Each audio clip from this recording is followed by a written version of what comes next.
বাইনাল আবদ ওয়া বাইনাল কুফরি তারকুস সালাহ রাওয়াহু আবু দাউদ বিসানাদিন সাহিহ।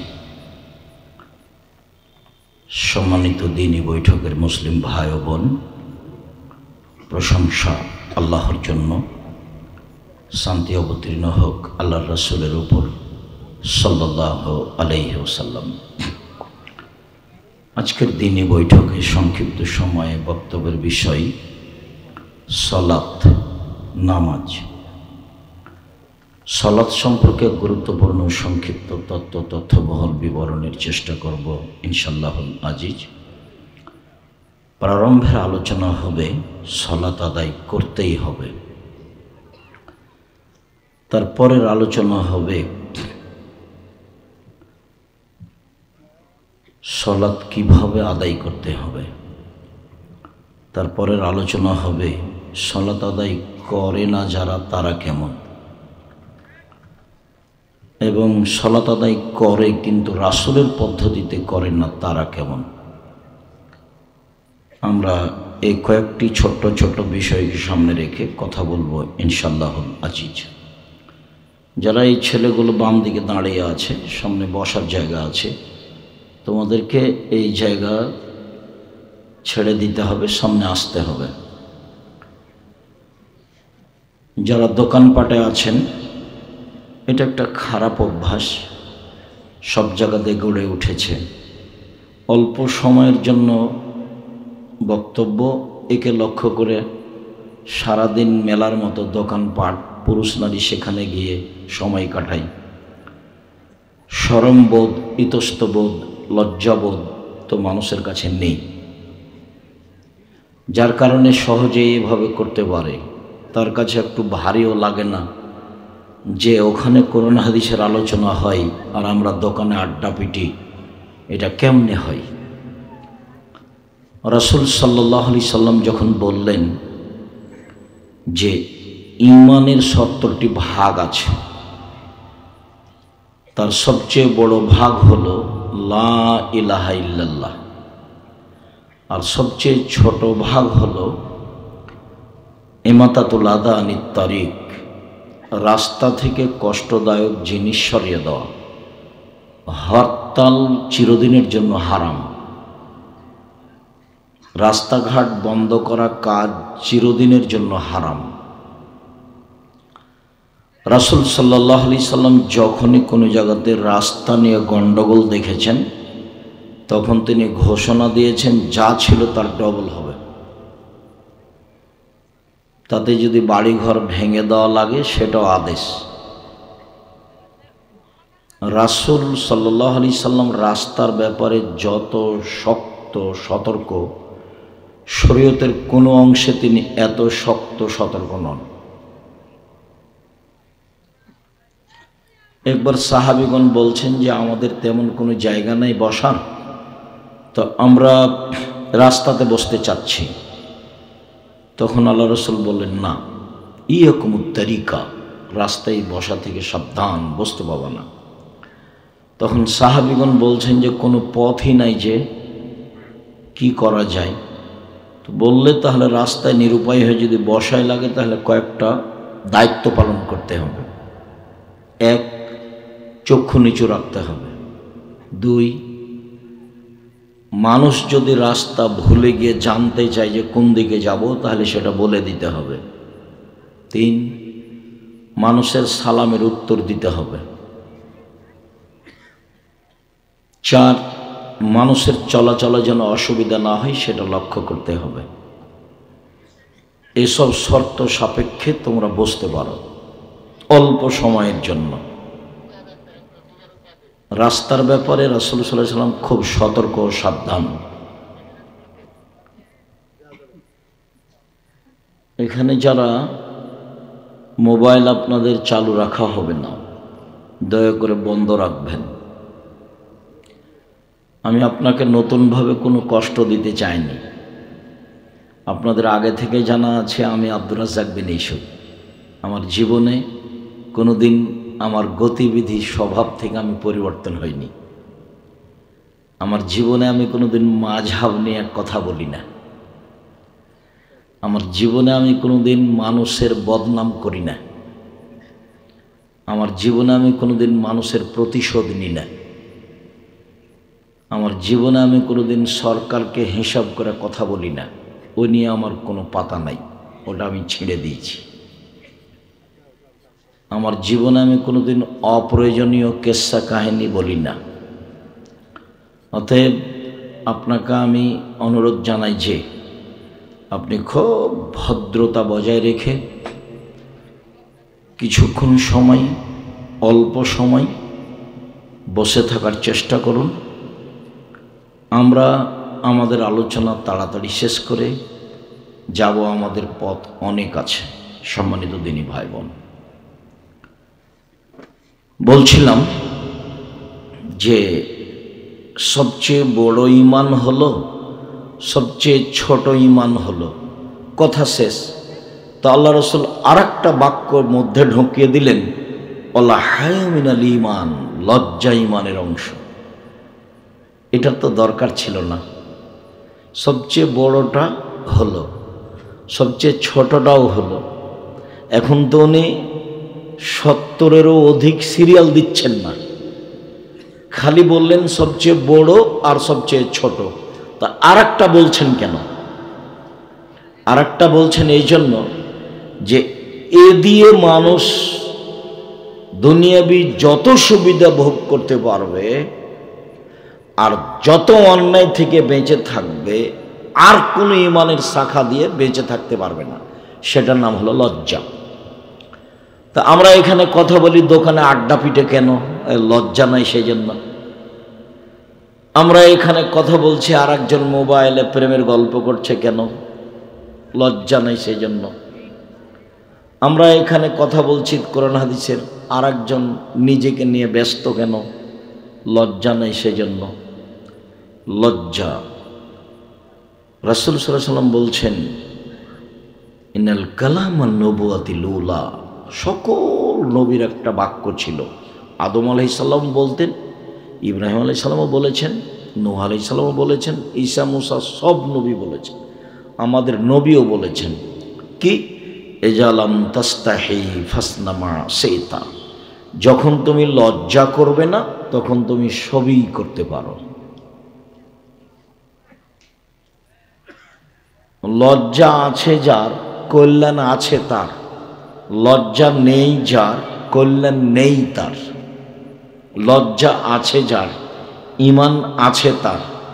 লজ্জা নেই যার, ঈমান নেই তার। আল্লাহুল ঈমান কারানাও জামিয়া, লজ্জা এবং ঈমান দুটা একসাথে আছে, এভাবে জমা। এই যা রফি আহাদুমা রফেল আখার, একটা যদি উঠে যায় তাহলে আর একটা এমনিতেই চলে যাবে। যদি লজ্জা আপনার ভিতর থেকে বিদায় নিয়ে নেই তাহলে বুঝতে হবে ঈমান নেই।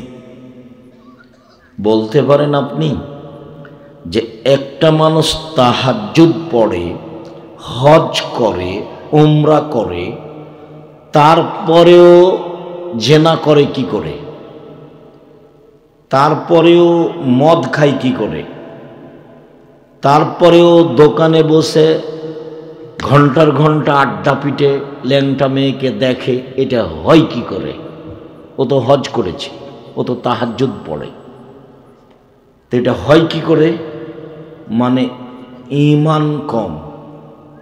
ঈমান যত বেশি হবে পাপ তত কম হবে, ঈমান যত কম হবে পাপ তত বেশি হবে।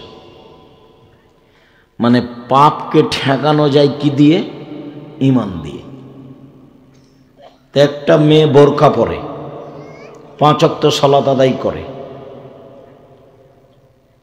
আমরা জানি যে পর্দা করে, কিন্তু তার আবার প্রেম প্রীতির গল্পও আছে, দেবর ভাসুরের সাথে তার কথাও আছে, ভগ্নিপতির সাথে তার কথাও আছে। তো কেন? সমস্যাটা কি? সালাত তো আদায় করে, সালাত আদায় করে এ কথা ঠিক, রমজান মাসে রোজা থাকে এ কথা ঠিক, কিন্তু ঈমান কম। আসলে পাপকে ঠেকানো যায় কি দিয়ে? ঈমান দিয়ে। তো ঈমান যত বেশি হবে পাপ তত কম হবে। আর ঈমান যত কম হবে পাপ তত বেশি হবে। এই জন্য আমাদের সমাজে অনেককে দেখি যে 5 ওয়াক্ত সালাত আদায় করে, কিন্তু বিড়ি, তামাক, জর্দা, সিগারেট, গুল খায়। অথচ রাসূল সাল্লাল্লাহু আলাইহি ওয়াসাল্লাম বলছেন 3 শ্রেণীর মানুষ জাহান্নামে যাবে। বলার সময় আল্লাহ রাসূল এভাবে বলছেন, সালাসা, 3 শ্রেণীর মানুষ, লা তাদখুলুনা জান্নাতা আবাদা, কখনো জান্নাতে প্রবেশ করবে না।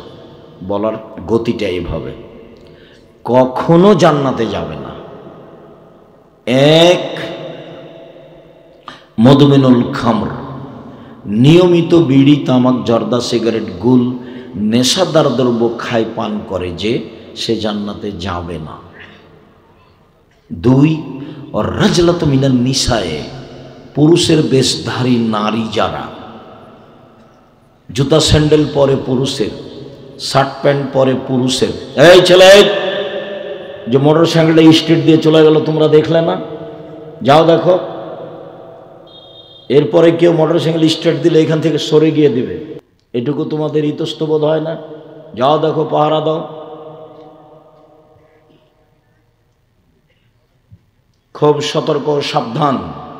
আমাকে বক্তব্য এখানে দিতেই হবে, এই জিম্মেদারি আমি নিয়ে আসিনি।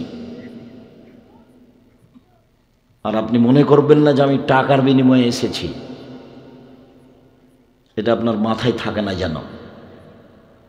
আর আপনি মনে করিয়েন না যে আমি আব্দুর রাজ্জাক বিন ইউসুফ কোনো এমপি মন্ত্রীকে হিসাব করে কথা বলতে হবে, জীবনে কোনোদিন প্রয়োজন মনে করিনি। আমি কোনো মসজিদের ইমামতি করি না।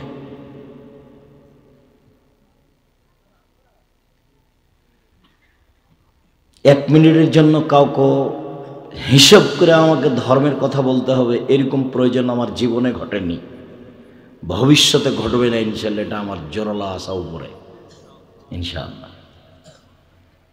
কাজেই পাহারা দাও। এসব যারা দাঁড়িয়ে আছে ছেলেগুলো, এদেরকে চলে যেতে বলো, নাহলে বসতে অনুরোধ করো। হয় বসতে হবে, না হয় চলে যেতে হবে, দুটার মধ্যে একটা। আমি চাইনি তোমার কাছে যে তুমি এখানে একটা বেয়াদবি কিছু দেখিয়ে করো, এটা আমি চাইনি। আর তোমাকে আমি বসতে বাধ্যও করিনি। আমি বলছি তোমার অনুকূলে না হলে কেটে পড়ো। সম্মানিত দিনী ভাই বোন, আর তোমরা যারা দায়িত্ব পালন করতে নিয়েছো, তারা একটু চেষ্টা করো, মানুষকে বসতে অনুরোধ করো, অন্যথায় যেতে বলো। সম্মানিত দিনী ভাই বোন, ইবাদতের জগতে সবচেয়ে দামি ইবাদত হলো সিয়াম, রোজা। আর ইবাদতের জগতে সবচেয়ে ব্যতিক্রম ভিন্ন ধরনের ইবাদত হলো সালাত। আর ইবাদতের জগতে সবচেয়ে শক্তিশালী, পাওয়ারফুল ইবাদত হলো দান। ইবাদতের জগতে সবচেয়ে শক্তিশালী, পাওয়ারফুল ইবাদত কি? দান। হজ আপনার কিছু করতে পারে না। হজ করলে আপনি জান্নাত যেতেও পারেন, নাও পারেন, কিন্তু আরেকজনের কিছু করতে পারবেন না। আপনি দান করেন, আপনার মায়ের নামে, আপনার বাপের নামে, কবরের শাস্তি বন্ধ হয়ে যাবে, এটা ওর ক্ষমতা। আপনি হজ করেন, আপনার বাপের মায়ের নামে হবে না, কবুল হলে হলো, না হলে গেছে,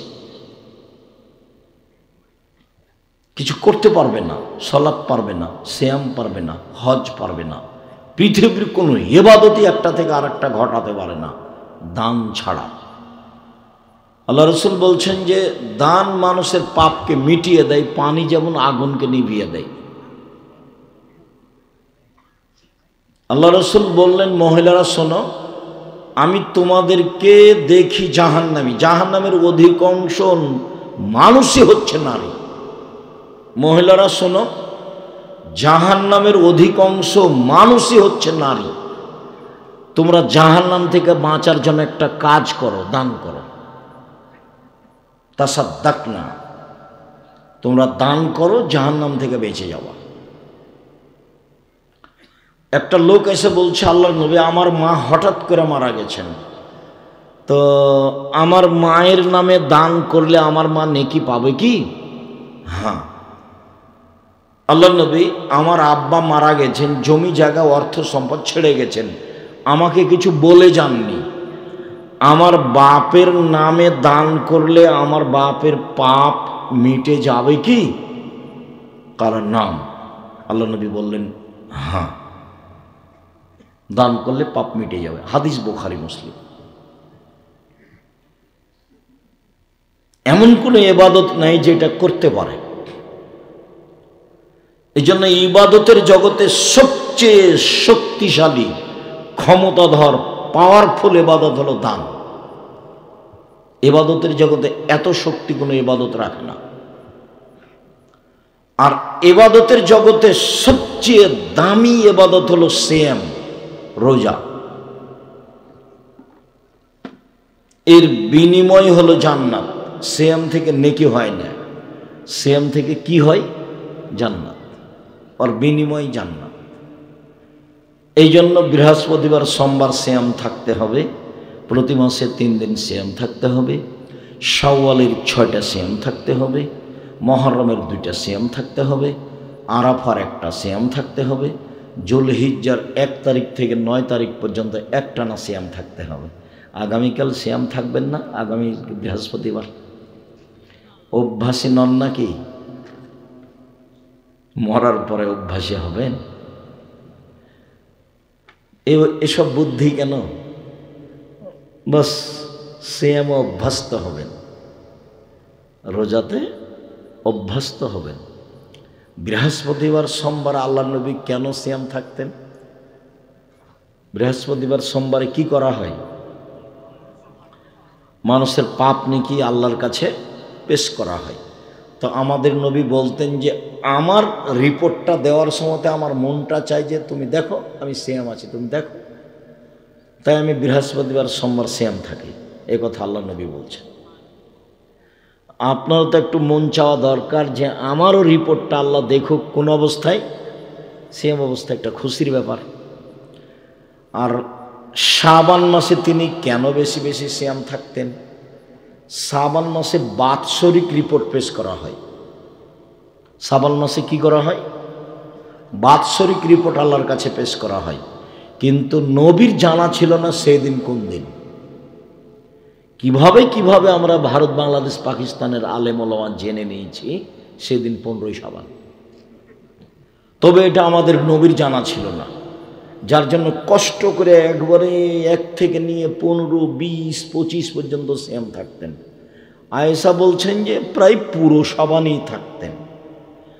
উম্মু সালমা রাদিয়াল্লাহু তাআলা আনহা বলছেন যে আরে পূর্ণ 2 মাসই থাকতেন, রমজান আর শাওয়াল। সাহাবী জিজ্ঞাসা করছেন, আপনি শাবান, রমজান আর শাবান, শাওয়াল নয়, আপনি শাবান মাসে এত বেশি বেশি সিয়াম থাকেন কেন? অন্য মাসে তো এত দেখি না। এটা জিজ্ঞাসা।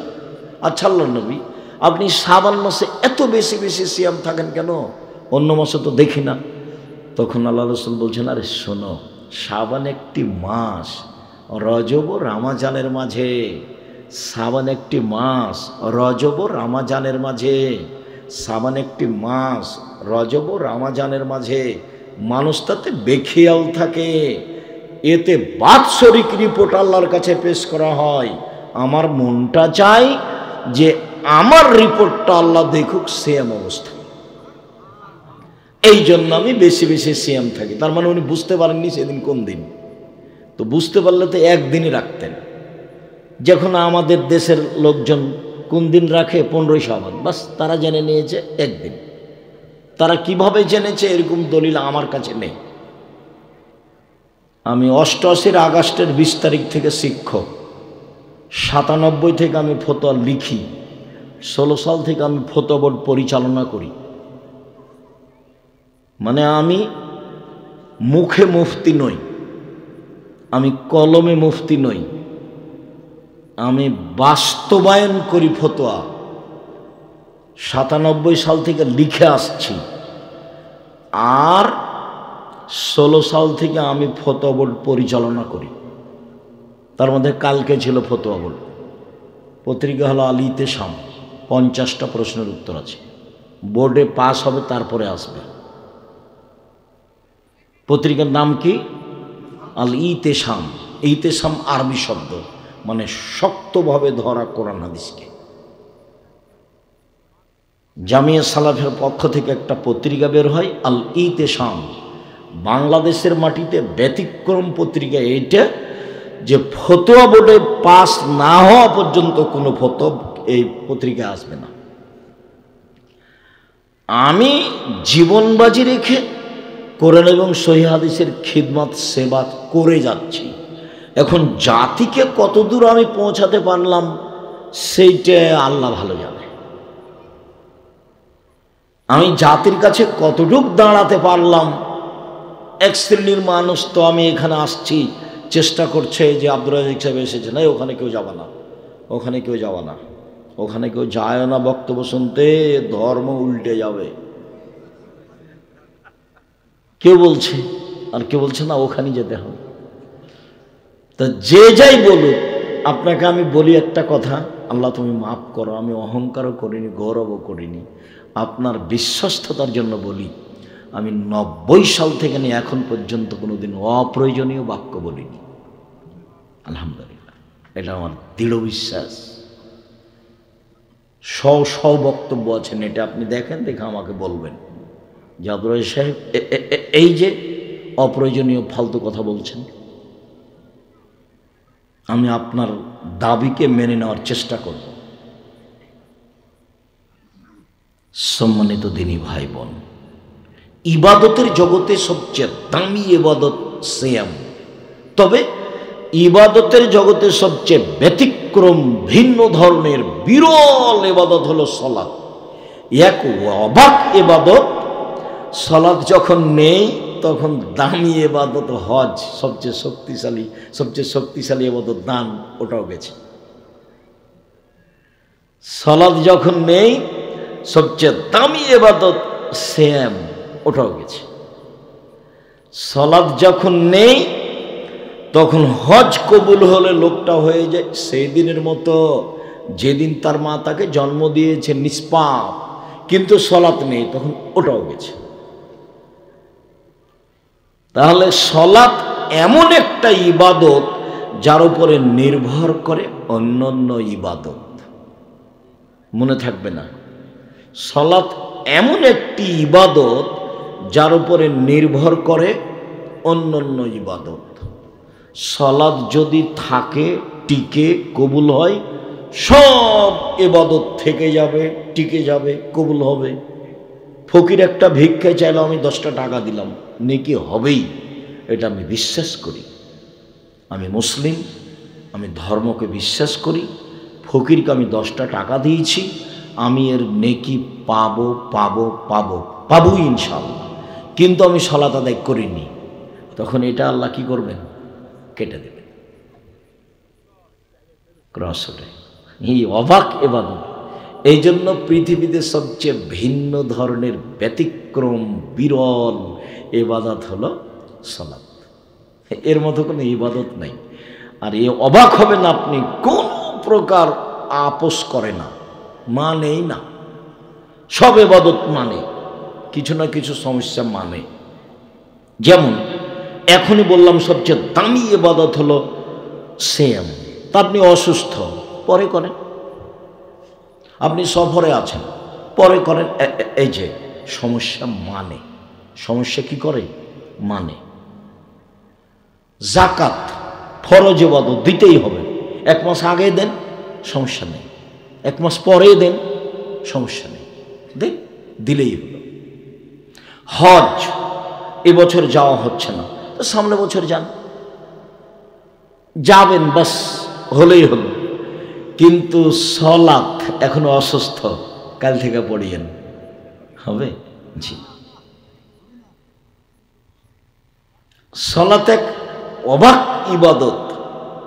ওযু করে সালাত আদায় করতে হয়, পানি নেই, তো তায়াম্মুম করে করো। বলে মাটি নেই, তো ওযু ছাড়া তায়াম্মুম ছাড়াই সালাত আদায় করো। দাঁড়িয়ে সালাত আদায় করতে হয়, তো পারছি না তো বসে করো, বসে থেকে পারছি না তো শুয়ে করো। বলছে যে কেবলার দিকে মুখ করে সালাত আদায় করতে হয়, তো কেবলা বোঝা যায় না, এমনিতেই করো। পরিষ্কার কাপড় পরে সালাত আদায় করতে হয়, বলে পরিষ্কার কাপড় নেই, যেটা আছে গায়ে সেটাতে পেশাব পায়খানা লেগে আছে, বলে ওটাতেই পড়ো। এমন একটা অবস্থা যে পরিষ্কার অপরিষ্কার কোনো কাপড়ই নাই, উলঙ্গ হয়ে আছে, ওই অবস্থাতেই পড়ো। মৌলানা আশরাফ আলী থানভী হানাফি মানুষ, খুব পণ্ডিত মানুষ, উনি বলছেন যে একটা মহিলার সন্তান, এটা আমরা গ্রহণ করিনি, তবে উনি বলেছেন যে একটা মহিলার সন্তান অর্ধেক প্রসব হয়েছে অর্ধেক বাকি আছে, এরকম সময়ে যদি নামাজের টাইম হয়ে যায় তাহলে এ অবস্থায় মহিলাকে সালাত আদায় করতে হবে। মানে উনি উপরে যেতে যেতে যেতে যেতে এখানে চলে গেছে।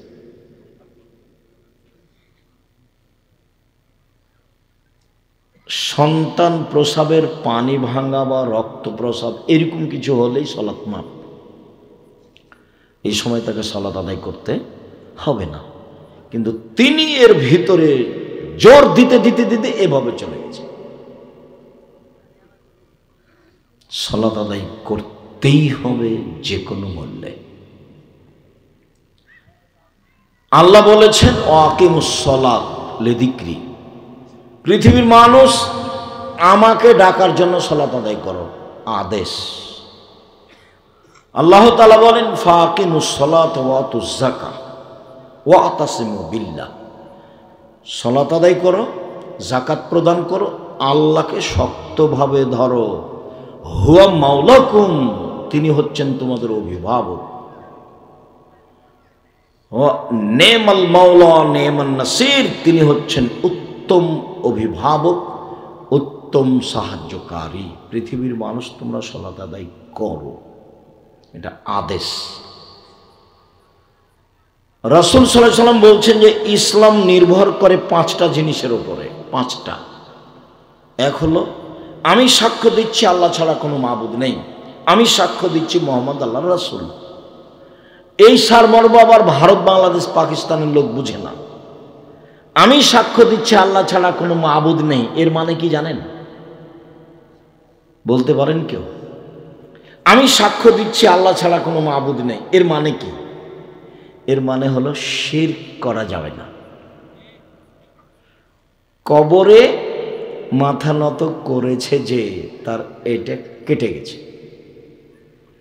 কবরের কাছে কিছু চেয়েছে যে তার এটা কেটে গেছে। স্কুলে গিয়ে যখন বলেছে ছেলে মেয়েরা, ছাত্রছাত্রীরা, শিক্ষক মণ্ডলীরা, ও কালিমা তোমার আকাশ, ও কালিমা তোমার বাতাস, ঠাকুর কি বলছে? ও কালিমা তোমার আকাশ, ও কালিমা তোমার বাতাস। আমি অবশ্য বাংলাদেশের ছেলে মেয়েকে শিক্ষিত মনে করিনি। যারা দায় দায়িত্ব পালন করে এরা সব স্বার্থপর, স্বার্থবাজ, এরা জাতির জন্য বিদ্যা অর্জন করেনি কেউ। জাতিকে ভালো পথে আনতে হবে, জাতিকে পরকালমুখী করতে হবে, জাতিকে রক্ষা করতে হবে। এই জন্য কোনো বাপ মাও ছেলে মেয়েকে পড়ায় না, আর এই জন্য কোনো ছেলে মেয়ে পড়াশোনাও করে না। বাপ মা বুঝেছে যে আমার ছেলের মেধা ভালো, তখন বাপ মা বলছে একে ডাক্তার করতে হবে। বাপ মা যখন বুঝেছে যে এই ছেলের মেধা ভালো, তখন বাপ মা মনে করেছে একে কি করতে হবে? ইঞ্জিনিয়ার করতে হবে। ঠিক আছে, ভালো। আমি এখন যেটা বলছি সেটা সবাই খারাপ এ কথা বলিনি। প্রায় ইঞ্জিনিয়ারিং চোর, টাকা মেরে খায়। আর প্রায় ডাক্তারি যখন প্রেসক্রিপশন লিখে তখন ওই কোম্পানি লিখে যে তাকে টাকা দিচ্ছে। ও জানে যে এর চেয়ে ভালো ওষুধ আছে। করেছেন, নেন এবার আপনি। চাঁপাইনবাবগঞ্জের ভাষাতে আমও গেল, ছালাও গেল, কাঁদতে কাঁদতে 2 চোখও গেল। আমি এতে প্রস্তুত নই, আমি এভাবে ছেলে মেয়ে মানুষ করতে রাজি নই, আমি এটা করব না। আর আমার ছেলে মেয়ে দুধ ছেড়েই মায়ের কোল থেকে গিয়ে বলবে ও কালিমা তোমার আকাশ, ও কালিমা তোমার বাতাস, এটা আমি দেহে সংস্থাকালীন করতে দেব না ইনশাআল্লাহ। আমি জাতির কল্যাণ চাই নিজের পরে। জাতিকে পরকালমুখী করতে হবে, জাতিকে শিরক মুক্ত করতে হবে, জাতিকে বিদাত মুক্ত করতে হবে। জাতির সব পাপ ক্ষমা হবে বিচারের মাঠে যদি শিরক না থাকে। শিরক থাকলে রক্ষা হবে না। জাতিকে বুঝাতে পারিনি শিরক কাকে বলে। যত শিরক আছে ছোট বড় সব, আমি সাক্ষ্য দিচ্ছি আল্লাহ ছাড়া কোনো মাবুদ নাই মানে শিরক নেই।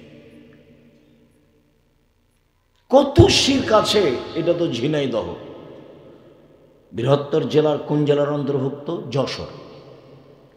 যশোর জেলার অন্তর্ভুক্ত, মানে প্রায় মানুষই বেদাতি। আপনাকে আমি বেদাতি বলে খাটে করিনি। এটা রাজশাহী নয়, এ কথাই ঠিক। এটা রাজশাহী কি? এটি কি চাঁপাইনবাবগঞ্জ?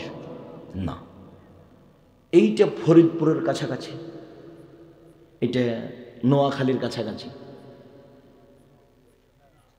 না মানে এই মানে শিরক বেদাতের দিক দিয়ে, শিরক বেদাতের দিক দিয়ে, জি এই দিক দিয়ে কাছাকাছি। শিরক ভালো কাজ, বিদাত ভালো কাজ। শিরক কি?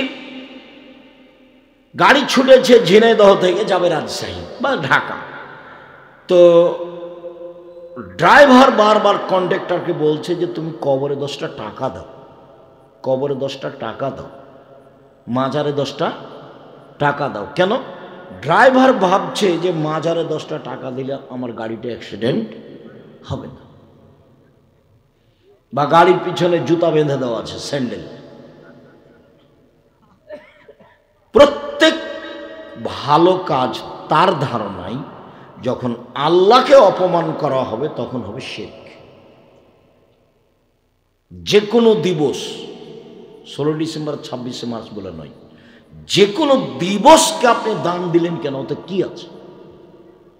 কোনো দিনকে আপনি প্রাধান্য দিলেন কেন? বহুদিন আগে বলেছি জন্মদিবস পালন করা শিরক, মৃত দিবস পালন করা শিরক। আপনার ওই দিবসে কি আছে? আপনি এই দিবসকে হিসাব করলেন কেন? কোনো কল্যাণ দিলে তো আল্লাহ দিবেন। আপনি কেমনে বলেন যে আপনি ভালো থাকেন? আমি কি আল্লাহ যে ভালো থাকবো? পরিভাষায় উল্টে গেছে। আপনি আমাকে কি বলবেন? আল্লাহ আপনাকে ভালো রাখো। তাহলে আপনার কথাটা হলো, কিন্তু আপনি আমাকে কি বলছেন? আপনি ভালো থাকেন। আরে অবাক কথা, আমি কি আল্লাহ নাকি যে আমি ভালো থাকি? কথা বুঝাতে পারিনি। তাহলে আমি কারো জন্য দোয়া করছি, তখন আমাকে কি বলতে হবে? আল্লাহ আপনাকে ভালো রাখো। স্বভাবই উল্টে গেছে। আচ্ছা, আপনি বললেন থ্যাংক ইউ, তো কয়েক কোটিবার থ্যাংক ইউ বললে কি এক নাকি হবে? আর যদি বলেন জাযাকাল্লাহ খায়ের, আপনি 1 গ্লাস পানি দিয়েছেন আমাকে, তা আমি বললাম জাযাকাল্লাহ খায়ের, এর মানে বুঝেন? 1 গ্লাস পানি যে আপনি দিলেন, এর যে একটা বিনিময় আছে, সেটা আমি কাকে দিতে বললাম? আল্লাহকে। আমি কোনো ছোটোখাটো মানুষকে দিতে বলিনি, আমি কোনো জজ ব্যারিস্টারকে দিতে বলিনি, কোনো দেশের প্রধানমন্ত্রীকেও দিতে বলিনি। 1 গ্লাস পানির বিনিময় কাকে দিতে বলেছি? তা আপনি যখন 1 গ্লাস পানি দিলেন তখন আমি বললাম থ্যাংক ইউ। এবার কি হলো?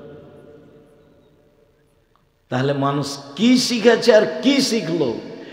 আপনার ছেলে মেয়ে আপনি যেটা বুঝেছেন সেটা নয়। আপনার ছেলে মেয়ে একেবারে জিরো। আপনার ছেলে মেয়ের অবস্থা ওই যে 16 আনাই মিছে। বাবু মাঝি, কিরে মাঝি বলতে পারিস চাঁদ কেন বাড়ে কমে? এগুলি কি আমরা আমি বলতে পারি? দেখি তোর জীবন 4 আনাই মিছে, আবার দেখি তোর জীবন 8 আনাই মিছে, দেখি তোর জীবন 12 আনাই মিছে। তারপরে বাতাস উঠেছে, নৌকা হিলে উঠেছে। তখন বাবু বলছে, মাঝি বলছে, বাবু সাঁতার জানো বাবু? তখন বলছে, না রে মাঝি, না, আমি তো সাঁতার জানি না। তখন মাঝি বলছে, দেখি এখন তোমার জীবন 16 আনাই মিছে। আপনার, আপনার স্ত্রীর, আপনার ছেলের, আপনার মেয়ের জীবন 16 আনাই মিছে। আপনার, আপনার স্ত্রীর, আপনার ছেলের, আপনার মেয়ের জীবন যদি 16 আনা মিছা প্রমাণ করতে না পারি, আমি জাতির সামনে বক্তব্য দেব না। এখানে নতুন কথা নয়। আপনি বুঝতেই পারেননি যে আমার ছেলে মেয়েকে কিভাবে মানুষ করলে আমি জাতির উপকার করতে পারি। আপনি তো নিজেরটা বুঝেছেন। হরিণাকুণ্ড বাড়ি, ছেলে লন্ডন থেকে পড়ে এসেছে, মেধা ভালো। কতদিন যে আপনাকে বললাম। তো সেদিন বাড়ি এসেছে, বাপের বাড়ি সাত করে বেড়াতে এসেছে। তো এবার দেখলাম যে ছেলে গাড়ি থেকে নামলো, তো হাতে সিগারেট আছে, গলায় টাই আছে, প্যান্টটা এখনো নিচে আছে, দাড়ি চাঁচা আছে। এ অবস্থায় ছেলে নামলো গাড়ি থেকে। বাপ আবার হাজি, টাকা ভালো আছে, অনেক টাকা খরচ করে ছেলে মেয়েকে পড়ালছে। তো এভাবে ছেলে গাড়ি থেকে নামলো। তো একটু পরে দেখা গেল যে বৌমা গাড়ি থেকে নামলো, গায়ে হালকা হালকা কাপড় আছে। একটু পরে দেখা গেল যে নাতনি, ছেলের ঘরের মেয়ে, গাড়ি থেকে নামলো, গায়ে তেমন কাপড় নেই। দেখি গাড়ির পিছন দিকে কুকুর আছে।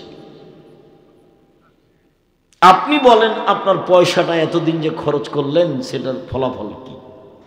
জবাব আমি দিব? জবাব আপনি দেন। আপনি হজ করেন 14 বার, আর ছেলে মেয়েকে এভাবে মানুষ করেন, বিচারের মাঠে দেখা হবে ইনশাআল্লাহ। রোজ হজ করেন আর ছেলে মেয়েকে এভাবে পড়ান। শূন্য জীবন বুঝতে পারেননি। যেদিন বুঝতে পারবেন সেদিন ওয়ান আল্লাহ দিকরা, চেতনা ফিরে কোনো লাভ হবে না। যেদিন ধরা পড়বে যে শূন্য জীবন, সেদিন ধরা পড়ে কোনো লাভ হবে না। সম্মানিত দিনী ভাই বোন,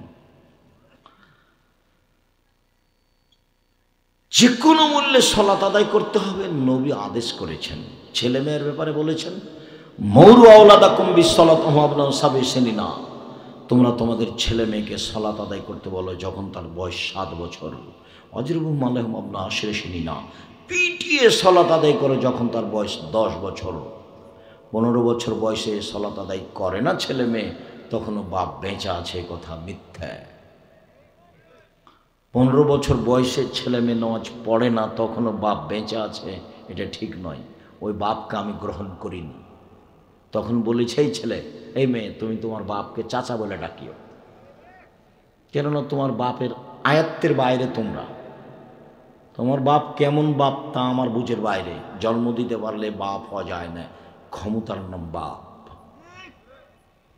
জিম্মেদারি আপনার হাতে আল্লাহ নবী দিয়েছে। বলেছেন, মান ওয়ালাদালাহু আলাদুন ফলিহিসেন ইসমাহু, একটা ছেলে জন্ম নিলে সুন্দর একটা নাম রাখতে হবে। এখন আপনি কি নাম রেখেছেন সেটা আপনি জানেন। ও আদাবাহু, শিষ্টাচার শিখাতে হবে। কি শিষ্টাচার শিখালেন সেটা আপনি জানেন। ফায়জা বালাগা, ছেলে মেয়ে যখন বড় হয়ে যাবে তখন বিবাহ দিয়ে দিতে হবে। কখন বিবাহ দিলেন? ছেলেটা আমাকে বলছে, আপনার ছেলেটা, যে উস্তাজি আসলে আমি চাকরি পাইনি, সেজন্য আমার বাপ মা আমার বিবাহ দিচ্ছে না, আমি এখন কি করি? আপনার কথা বলছে। আপনার ছেলে মেয়ে বড় হয়ে গেছে, বিবাহ দিলেন না। ছেলে মেয়ে যদি কোনো পাপ করে আপনার হবে। এবার খাস করে আপনার মেয়েটার কথা বলি। আল্লাহ রসুল বলছেন যে কারো যদি 3টা মেয়ে হয় বা 2টা, মেয়েকে যদি শিখিয়ে দেয় বিদ্যা, 2 শিষ্টাচার শিখিয়ে দেয়, 3 বিবাহ শাদী দিয়ে দেয়, 4 তার সাথে সুন্দর আচরণ করে, ভালো আচরণ। 3টা মেয়ে তো ভালো আচরণ করা খুব কঠিন, মনটাই খারাপ। 3টা মেয়ে, একটা ছেলে নাই। তো এখন আল্লাহ রসুল বলছেন যে 3টে মেয়েকে যদি বিদ্যা শিখিয়ে দেয়, শিষ্টাচার শিখিয়ে দেয়, ভালো আচরণ করে, বিবাহ দিয়ে দেয়, তাহলে মেয়ে 3টে বিচারের মাঠে বাপকে জাহান্নাম থেকে বাঁচানোর জন্য অন্তরাল হবে। ওদিকে জাহান্নাম, এদিকে বাপ, মধ্যে মেয়েরা। এত শক্তভাবে মেয়েরা বেঁকে যাবে, বলবে যে আমার বাপকে আগে জান্নাতে দিতে হবে, তারপরে কোনো কথা। তো আপনার মেয়ে নামাজ পড়ে কিনা সেটাই আপনার কোনো খোঁজ নাই। বলেন আপনার মেয়ে আপনার পক্ষে বলবে কি বলবে না? আপনার মেয়েটার নখ বড় আছে, নখের নেল পালিশ আছে, আপনি বলেন এখন আপনার মেয়ের কি হবে আর আপনার কি হবে? আল্লাহ নবী বলছেন যে নবীগণের বৈশিষ্ট্য 10টি। আল্লাহ নবী বলছেন যে নবীগণের খাসলাত, অভ্যাস, শিষ্টাচার 10টি। সব মানুষের শিষ্টাচার 10টি। এক, দাড়ি ছেড়ে দিতে হবে, কেটে ফেলা, ছোট করা হারাম। ছোট করা, চেঁচে ফেলা হারাম। দাড়ি চেঁচে ফেললে চোখের পাওয়ার কমে যাবে, দাড়ি চেঁচে ফেললে স্ত্রী মিলনের ক্ষমতা কমে যাবে, দাড়ি চেঁচে ফেললে ও মহিলা সাদৃশ্য হয়, তখন অভিশাপ হবে। দাড়ি থাকে না কার? মহিলার। তো চেঁচে কি সাজতে চাচ্ছে? মহিলা। তখন আল্লাহ নবী বলছেন ওর উপরে আল্লাহর গজব নাযিল হবে। 2, কাশুসারের মোচ কেটে ফেলতে হবে, ব্লেড নয়। এটা নবীগণের শিষ্টাচার, নবীগণের খাসলাত, নবীগণের বৈশিষ্ট্য। 3, নখ কেটে ফেলতে হবে। আপনার মেয়ের নখ বড় আছে, তখনও কি আপনার মেয়ে বিচারের মাঠে এভাবে দাঁড়াবে? জন্ম দিয়েছেন আপনি, আর নখ দেখবো আমি? এটা আপনি কিভাবে বুঝলেন? আপনার পরিবার আপনি কন্ট্রোল করেন। ওই যে এখন বসে আছে, নখ বড় আছে, ওই নাকি কোন কলেজে পড়ে। কি পড়ে? আখার চাই 3 চুলার মাটি, কিছুই না, জিরো। জীবন 16 আনাই মিছে। সম্মানিত দিনী ভাই বোন, রাসূল সাল্লাল্লাহু আলাইহি সাল্লাম বললেন সব নবীর বৈশিষ্ট্য নখ কেটে ফেলতে হবে। আপনার মেয়েটার নখও বড় আছে, আবার নীল পালিশ দেয়। নেইল পালিশ দেওয়া ইহুদি খ্রিস্টানদের পতিতালয়ের মেয়েদের বৈশিষ্ট্য, নখে নেইল পালিশ দেওয়া। ইহুদি খ্রিস্টানদের পতিতালয়ের মেয়েদের বৈশিষ্ট্য নখে নেইল পালিশ দেওয়া। ইহুদি খ্রিস্টানদের পতিতালয়ের মেয়েদের বৈশিষ্ট্য নখে নেইল পালিশ দেওয়া। মুসলিম মেয়েরা নখে কি দিবে? মেহেদি দিবে। হাতের নখে তো দিবে, পায়ের নখেও দিবে, দিতে বাধ্য। মুসলিম মেয়েরা হাতের নখে তো মেহেদি দিবেই, পায়ের নখেও দিবে, দিতে বাধ্য। কপালে টিপ দেওয়া হিন্দুদের প্রথা, কপালে টিপ দেওয়া হিন্দুদের প্রথা। আমার আপনার মেয়ে কপালে টিপ দিতে পাবে না। শুনুন, নবীগণের বৈশিষ্ট্য, খাসলাত, অভ্যাস। হাত ফলে বেতে বগলের লোম উঠিয়ে ফেলতে হবে। পুরুষ নারী একই হুকুম, ব্লেড ব্যবহার করা যাবে না। বগলের লোম উঠিয়ে ফেলতে হবে, পুরুষ নারী একই হুকুম। হালাকুল আনাতে নিচের লোম পরিষ্কার করতে হবে, ঊর্ধ্বে টাইম 40 দিন। যেভাবে সহজ, যেভাবে সম্ভব, পুরুষ নারী একই হুকুম। ও ইন্তেকাসুল মায়ে, পেশাব পায়খানার পরে পানি দিয়ে পবিত্রতা অর্জন করতে হবে। সব নবীর অভ্যাস, সব নবীর খাসলাত, সব নবীর বৈশিষ্ট্য। কি বলেন তো? পেশাব পায়খানার পরে পানি দিয়ে পবিত্রতা অর্জন করতে হবে। পানি নেই, তখন ঢেল টিস্যু পেপার। আগে পানি, আগে ঢেল টিস্যু পেপার, পরে পানি। এতে রাসূলকে অপমান করা হবে। কোন নবীর বৈশিষ্ট্য এটা নয়। বাস পেশাব পায়খানার পরে পানি খরচ করে পবিত্রতা অর্জন করে হাতটা মাটিতে মেজে নিতে হবে। সাবান তো আছে, অনেক কিছু আছে, করে। কিন্তু আগে ঢেল টিস্যু পেপার, 40 কদম হাঁটা, পায়ের উপরে পা উঠানো, খক করে কাশা, এটাই যদি ধর্ম হয়, এটাই যদি পবিত্রতা হয়, তো আপনার স্ত্রী করে না কেন? আপনাকে আমি কষ্ট দিইনি, তা আমি বলতে চাচ্ছি, আপনি জান্নাত পেতে চাচ্ছেন পবিত্রতা অর্জন করে, তো মহিলাটাকে লাগবে না? ধর্ম তো এরকম নয়। আপনি বুঝেছেন, এরকম আমরা বুঝিনি। কে আপনাকে বুঝিয়েছে এই উত্তর আমি দিতেও পারবো না। সব নবীর বৈশিষ্ট্য পেশাব পায়খানার পরে পানি দিয়ে পবিত্রতা অর্জন করা, না থাকলে ঢেল টিস্যু পেপার। শুনুন, এই ছেলে, খুব সাবধান, সতর্ক থাকো। বলছিলাম, সলাত আদায় করে না যারা, তারা কেমন? মান তারাকা সলাত মুতাআম্মিদান ফাকাদ কাফারা। কেউ যদি ইচ্ছাকৃত সালাত ছেড়ে দেয় তাহলে সে কাফের। বাইনাল আবদ ওয়া বাইনাল কুফরি তারকুস সালাত। মুসলমান এবং কাফেরের মধ্যে পার্থক্য হচ্ছে সালাত ছেড়ে দেওয়া। যে সালাত ছেড়ে দেয় সে কাফের। এ কথাই বিদ্বানগণ বলতে চেয়েছেন যারা তা কাফের। সৌদি বিদ্বান, আরবি বিদ্বানারা বলছেন যে স্বামী নামাজ পড়ে স্ত্রী পড়ে না, তাহলে বিভাগ কেটে গেছে। চেয়ারম্যান লাগে না, মেম্বার লাগে না, খাতা কলম লাগে না, এমনিতেই গেছে।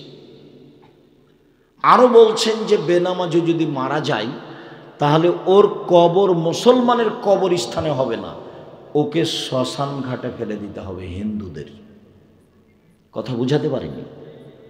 এটা আরবি বিদ্বানারা বলছেন। আলবানী, শেখ আব্দুল্লাহ বিন বাজ, ওসাইমিনেরা ওই কথাই বলছেন। তো যারা সালাত আদায় করে না তারা কাফের। ইমাম আহমদ বিন হাম্বল রাহিমাহুল্লাহ বলেন যে রাসূল সাল্লাল্লাহু আলাইহি ওয়াসাল্লাম বলেছেন, উমিরতু আন উকাতিলা হাত্তা ইউকিমুস সালাহ, আমাকে আদেশ করা হয়েছে যে আমি মানুষকে পিটিয়ে সালাত আদায় করতে বলবো।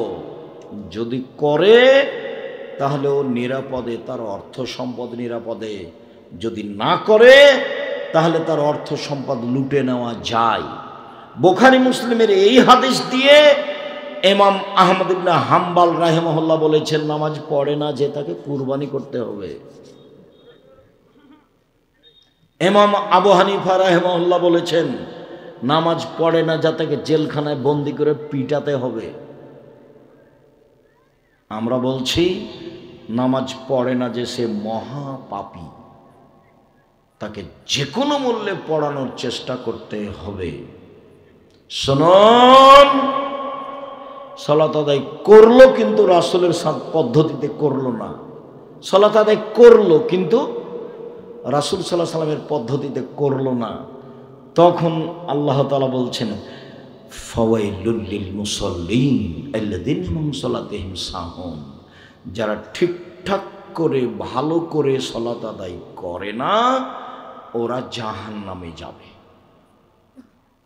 অন্য এক বর্ণনায় এসেছে, যারা ঠিকঠাক সুন্দর করে সালাত আদায় করে না ওরা বিচারের মাঠে ফেরাউনের সাথে থাকবে। লা হাওলা ওয়ালা কুওয়াতা ইল্লা বিল্লাহ। পৃথিবীতে সবচেয়ে বড় বদ মানুষ ফেরাউন। পৃথিবীতে সবচেয়ে বড় বদ মানুষ, ইতিহাসের পাতাতে এত বড় বদ মানুষ পৃথিবীতে কেউ জন্ম নেয়নি। সবার আল্লাহর দাবি আর ফেরাউনের আল্লাহর দাবি এক নয়। ফেরাউন বলছে, মুসা লাইনিত্তাখাযতা ইলাহান গায়রি লাজালান্নাকা মিনাল মাসজুনিন, তুমি যদি আমাকে বাদ দিয়ে আরো কাউকে আল্লাহ বলো মুসা, তাহলে তোমাকে জেলখানায় বন্দি করে দেব।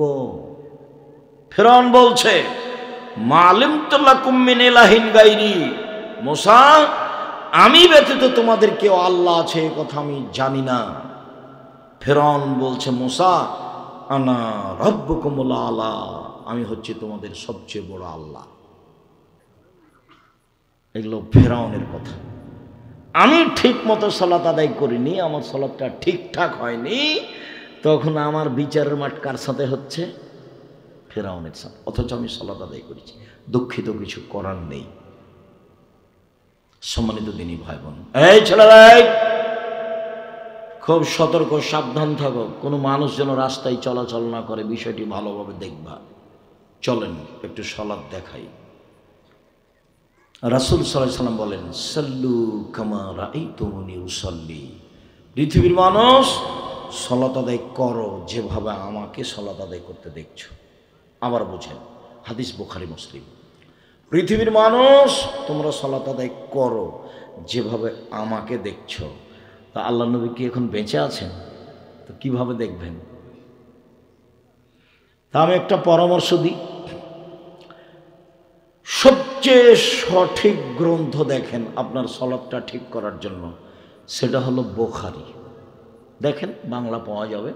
কালকে কিনেন, ঝিনাইদহ বাজারে গিয়ে কিনেন বাংলা বুখারী, দিয়ে আপনার সালাতের অংশটা দেখেন। এরপরে মুসলিম হাদিস গ্রন্থ।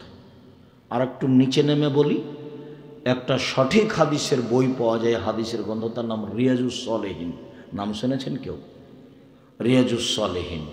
আপাতত 3টে হাদিস গ্রন্থের নাম থাকলো, আপনি বাংলা পড়া জানলে বাংলা পড়ে আপনার সলাৎটা বই থেকে দেখে নেবেন।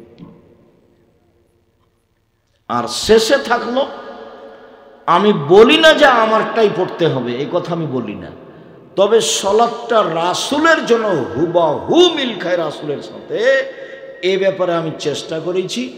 বইয়ের নাম হলো রাসূল সাল্লাল্লাহু আলাইহি সাল্লামের সলাৎ বনাম প্রচলিত সলাৎ। রাসূলেরটা বাস্তব দেখিয়েছি, আর মাঝে মধ্যে প্রচলিত যেভাবে চলছে সেটাও দেখিয়েছি। বুঝাতে পারিনি? আব্দুর রাজ্জাক সাহেব একটু বুঝান তো, বাস্তব আর প্রচলিত কি? কেন বাস্তব বুঝছেন না? আল্লাহু আকবার বলার পূর্বে কোনো কথা হবে না, এটা হলো বাস্তব সত্য। আর যখন বলবেন নয়তো নুসাল্লি আরবা রাকাতিন লিজ-জোহরে, জোহরের 4 রাকাত সালাতের নিয়াত করলাম, তখন আর রাসূলের সাথে থাকলো না।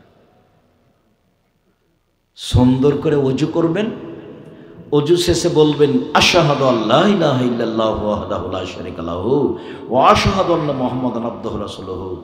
অতীতের সব পাপ ক্ষমা, জান্নাতের সব দরজা খোলা, যেটা দিয়ে ইচ্ছা ঢোকেন।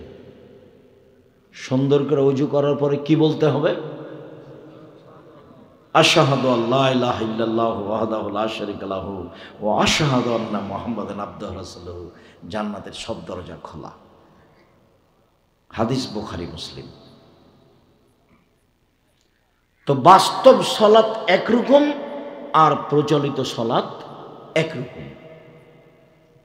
বাস্তব সলাতের জন্য আমি চেষ্টা করেছি মানুষ হিসাবে, বইয়ের নাম হলো রাসূল সাল্লাল্লাহু আলাইহি সাল্লামের সলাৎ বনাম প্রচলিত সলাৎ। যাওয়ার সময় যদি এর নাম মনে না থাকে তাহলে বলবেন আব্দুর রাজ্জাক বিন ইউসুফের বইটা থাকলে দেন তো, নামাজ শিক্ষা বইটা। এই আমি ওখানে চেষ্টা করেছি আমার কোনো কথা না ঢোকানো, কোনো দল মাযহাবের কথা ওখানে নেই, শুধু হুবাহু রাসূলের সলাৎটা কেমন ছিল সেটা আপনাকে দেখানোর চেষ্টা করেছি। কোনো জায়গাতে আমি মানুষের কাছে আশ্রয় নিইনি। সম্মানিত দিনী ভাই বোন, আমার চেষ্টা থাকলো পরামর্শ। আপনি আপনার সলাৎটা মিলান, বুখারী দেখে মিলান, মুসলিম দেখে মিলান, আর না হলে রিয়াজুস সলেহিন দেখে মিলান। আর আপনি আমার বইটা দেখতে পারেন, এটা আমার কি পরামর্শ। সাল্লু কামা রাআইতুমুনি উসাল্লি। পৃথিবীর মানুষ, সালাত আদায় করো তোমরা যেভাবে আমাকে সালাত আদায় করতে দেখছো। তা আমি যেহেতু আপনাদের কাছে এসেছি, তা একটু বাস্তব দেখাই। সুন্দর করে ওযু করবেন। রাসূল সাল্লাল্লাহু আলাইহি সাল্লাম বলেছেন, সুন্দর করে ওযু করলে পাপ মিটে যায়, মান বেড়ে যায়। সুন্দর করে ওযু করলে পাপ মিটে যায়, মান বেড়ে যায়। একদিন আল্লাহ রাসূল আমাদের নবীকে বলছেন, আল্লাহ আমাদের নবীকে বলছেন, মুহাম্মদ বলতে পারেন উপরে কি নিয়ে হইচই হচ্ছে? হ্যাঁ বলতে পারি। কি নিয়ে হইচই হচ্ছে? মানুষের পাপ কিভাবে মিটে যাবে সেই নিয়ে ফেরেশতারা বলা বলি করছে। 1 মিনিট, এই ছেলে এই শোনো, আল্লাহ আমাদের নবীকে কি বলে ডাকতেন? মুহাম্মদ। জিবরাইল আমাদের নবীকে কি বলে ডাকতেন? মুহাম্মদ। সাহাবীগণ আমাদের নবীকে কি বলে ডাকতেন? আল্লাহর রাসূল বলেছেন, আল্লাহর রাসূল দিয়েছেন, আল্লাহর রাসূল করেছেন। মনে থাকবে না মনে হয়? আল্লাহ আমাদের নবীকে কি বলে ডাকতেন? মুহাম্মদ। জিবরাইল আমাদের নবীকে কি বলে ডাকতেন? মুহাম্মদ। সাহাবীগণ নবীকে কি বলে ডাকতেন? হে আল্লাহর রাসূল, আল্লাহর রাসূল বলেছেন, করেছেন, দিয়েছেন। আর আমরা বলি হুজুরে পাক সাল্লাল্লাহু আলাইহি সাল্লাম। আমরা কোনটা বলি? হুজুরে পাক সাল্লাল্লাহু আলাইহি সাল্লাম। তা আমাদেরটা কি সাহাবীদের সাথে মিল খেল? চাঁপাইনবাবগঞ্জের ভাষাতে মাতাব্বরি করে কোনো লাভ নেই, মাতাব্বরি করে কোনো লাভ নেই, অন্তত ধর্মের ব্যাপারে। এই বাচ্চা, ওই ছেলেটা দৌড়িয়ে চলে যাচ্ছে, আপনারা কেউ আটকালেন না কেন? চিৎকার করছে আর যাচ্ছে, ও তো বুঝতে পারে না। তো আল্লাহ বলছেন মুহাম্মদ উপরে কি নিয়ে হচ্ছে বলতে পারেন? হ্যাঁ পারি।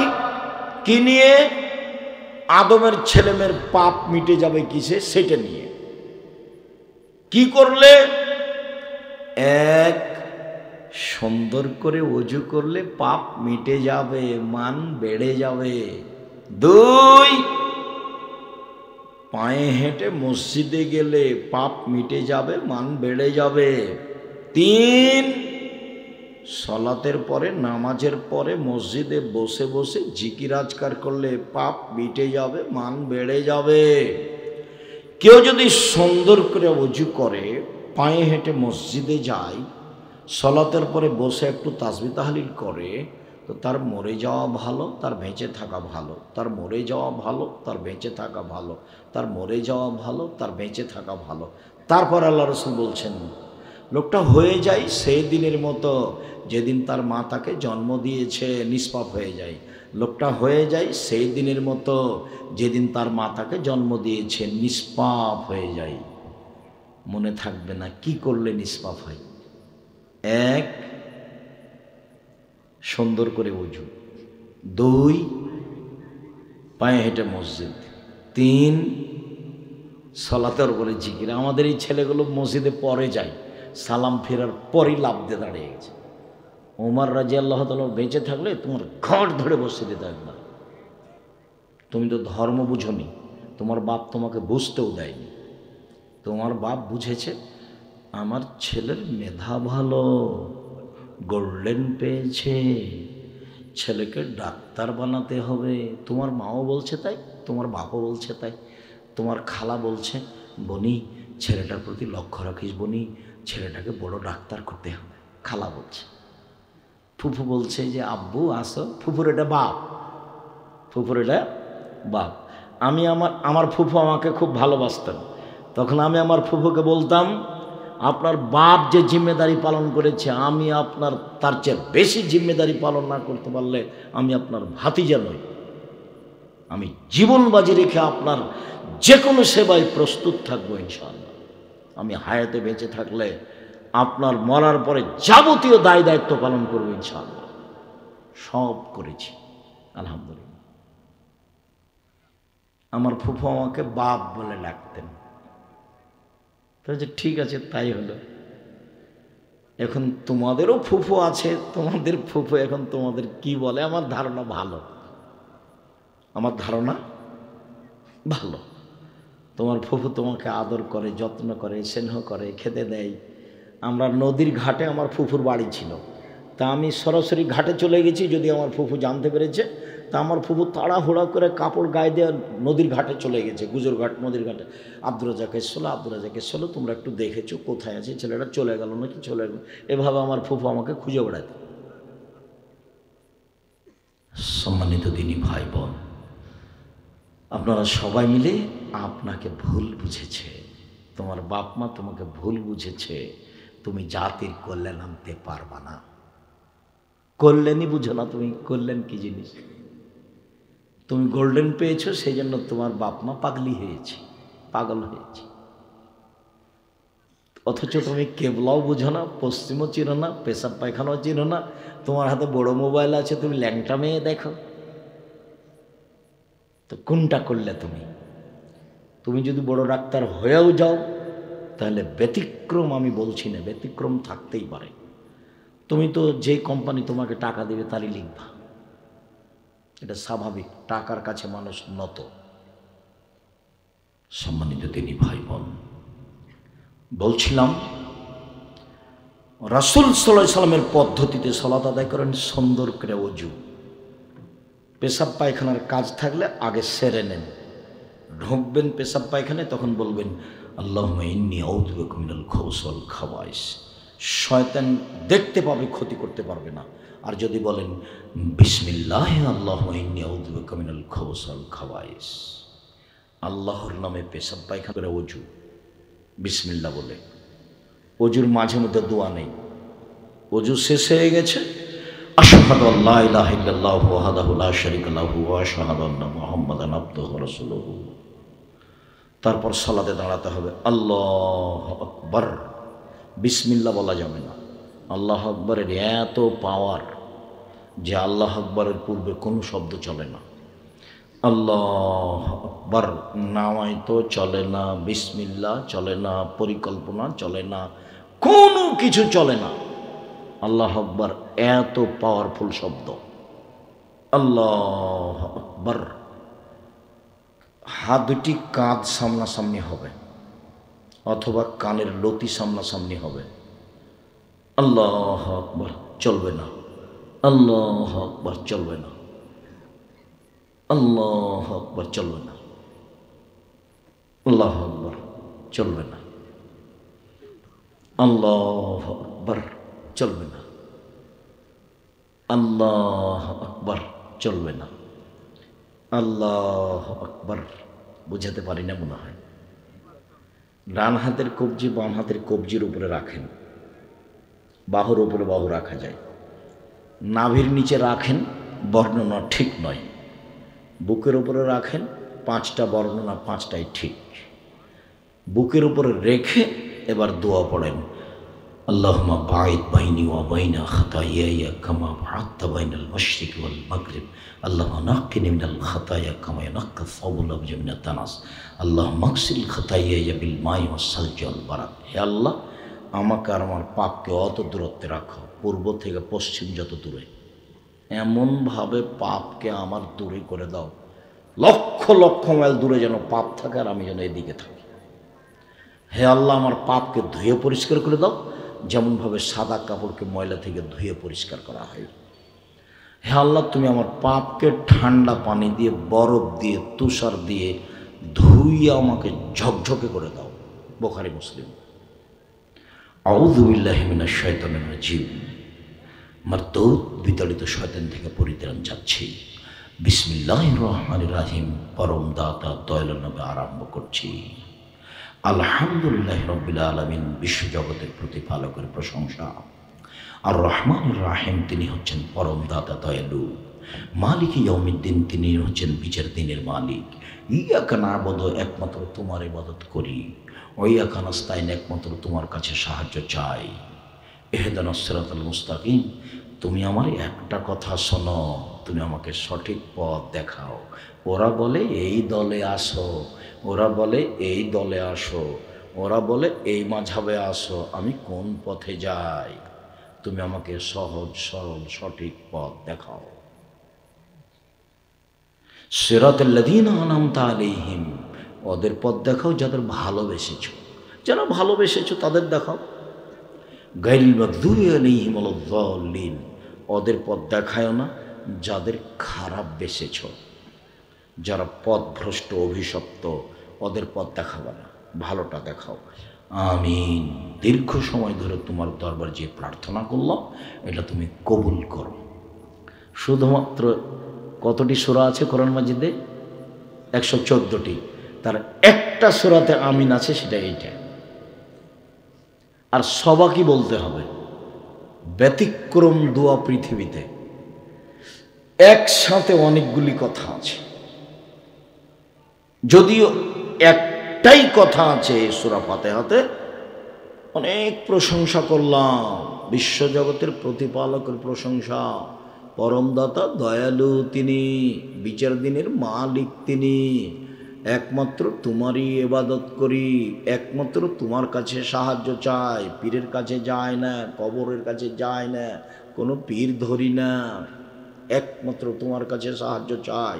তুমি আমার একটা কথা শোনো, তুমি আমার একটা কথা শোনো, তুমি আমাকে সরল পথে নিয়ে যাও। ওরা বলে এই দলে আসো, ওরা বলে এই দলে আসো, ওরা বলে এই দলে আসো, আমি কোন দলে যাই?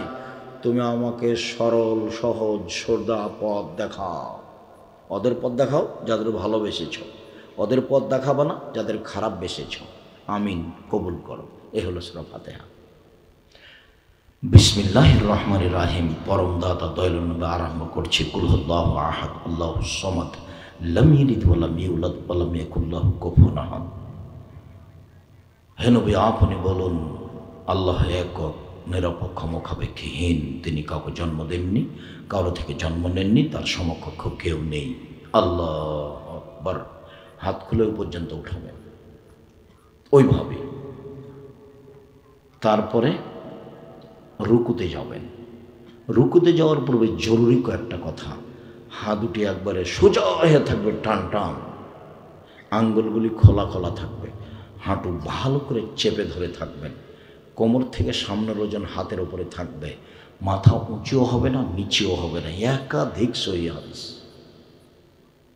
পিঠের লম্বা এটা হাতটা, ডাঁড়ার হাতটা সোজা থাকবে, একবারে উঁচুও হবে না মাথা নিচেও হবে না, হাত দিয়ে আঙ্গুল খুলে রেখে হাঁটু চেপে ধরে থাকবেন। বলবেন সুবহান রাব্বিয়াল আযীম, উঁচু আল্লাহর পবিত্রতা বর্ণনা করি। যতবার ইচ্ছা, 3 বারের বর্ণনা ঠিক নয়, 5 বারের বর্ণনা ঠিক নয়, 10 বারের বর্ণনা ঠিক নয়, যে যা পারে। বলবেন সুবহানা জিল জাবরুতি ওয়াল মালাকুতি ওয়াল কিবরি ওয়াল আজমাত। বলবেন সুবহান কুদ্দুসুন রব্বুল মালাইকাতুর রূহ। বলবেন সুবহানাকা আল্লাহুম্মা রাব্বানা ওয়া বিহামদিকা আল্লাহুম্মা গফিরলি। যে যা পারে, যতবার যে পারে। এরপরে চলেন রুকু থেকে উঠেন, সামি আল্লাহু লিমান হামিদা, হাত ওই পর্যন্ত উঠাবেন। আল্লাহ ও লোকের প্রশংসা শুনল যে তার প্রশংসা করল। মিরাস সামাতে, আকাশ পরিমাণ প্রশংসা, মিলানার জমিন পরিমাণ প্রশংসা, মিলামা বাইনহুমা, আকাশ জমিনের মধ্যে যে ফাঁকা রয়েছে এই পরিমাণ প্রশংসা, মিলামা শিতা মিন শাইইন বাদ, যত চাও তত প্রশংসা, যত চাও তত প্রশংসা। আমি আর কি বলি, কত তোমার প্রশংসা, তুমি যেভাবে চাও সেভাবে। আহলা সানায়ে অল মাজদে, তুমিই তো প্রশংসার মালিক। আনতা আহাক্ক, তুমি প্রশংসার মালিক। সবাই আমরা তোমার বান্দা। আল্লাহুম্মা লা মানিআ লিমা আতাইতা, তুমি যা দিবে কেউ ঠেকাতে পারে না। ওয়ালা মুতি লিমা মানাতা, তুমি যা দিবে না তা কেউ দিতে পারে না। ওয়ালা ইয়ানফাউ জাল জাদ্দ মিনকাল জাদ্দ, আর বৃত্তশালীর টাকা পয়সা তোমার কোনো সামনে কাজে আসবে না। বৃত্তশালীর টাকা পয়সা তোমার সামনে কোনো কাজে আসবে না। একটু লম্বা হচ্ছে, এই ছেলে বসো, কয়েক মিনিট আপনি কাজ দেখাচ্ছেন কেন? ছেলেটা উঠছে কেন? আপনি কি মনে করছেন আমি ভোট চাইতে এসেছি? তা আপনি বিরক্তিবোধ আমাকে দেখাচ্ছেন কেন? আমি ভোট চাইতে আসিনি, আমি কাহিনীও বলতে আসিনি, আমি ইসব জুলেখার কাহিনী বলি না, আমি জীবনে কোনোদিন কাহিনী বলিনি। সম্মানিত দিনী ভাই বোন, বলছিলাম যে আপনি, আল্লাহ রসুল বলছেন যে আল্লাহর নবী রুকু থেকে উঠে দাঁড়িয়ে আছেন, তো সিজদায় যাচ্ছে না। তো আমরা বলছি কাদ আওহাম, আল্লাহ রসুল মনে হয় ভুলে গেছেন যে সিজদায় যেতে হবে, যাচ্ছেন না কেন? হাদিস বুখারী মুসলিম। আবার কথাটা বলি, আল্লাহ রসুল রুকু থেকে উঠে দাঁড়িয়ে কি করছেন? দাঁড়িয়ে আছেন। তো সাহাবীগণ পিছন থেকে কি ভাবছেন? রাসূল মনে হয় সিজদায় যাওয়া কি করেছেন? ভুলে গেছেন। আর আমাদের মুসল্লিরা, ইমাম সাহেব দাঁড়ায়নি, ভালো করে চলে গেছে। ধর্ম পাগল হয়নি? আপনার যদি 100 বছর বয়স আল্লাহ বেশি করে দেয়, আর যদি এইভাবে সালাত আদায় করেন, সালাত কবুল হবে না। সিজদায় গেলেন আর উঠে গেলেন, রুকুতে গেলেন আর উঠে গেলেন, অত সহজ নয়। দাঁড়ালেন আর চলে গেলেন, একাধিক হাদিস। সাহাবীগণ রুকু থেকে উঠে রাসূল দাঁড়িয়ে আছেন, তো সাহাবীগণ বলছেন কি ব্যাপার, আল্লাহ রসুল কি সিজদায় যাবেন না নাকি? বুখারী মুসলিমের হাদিস। আল্লাহ রসুলের সিজদায় থাকার সময়টা, উঠে এসে দোয়া পড়ার সময় এবং রুকু থেকে উঠে দাঁড়িয়ে থাকার সময় প্রায় সবই সমান সমান।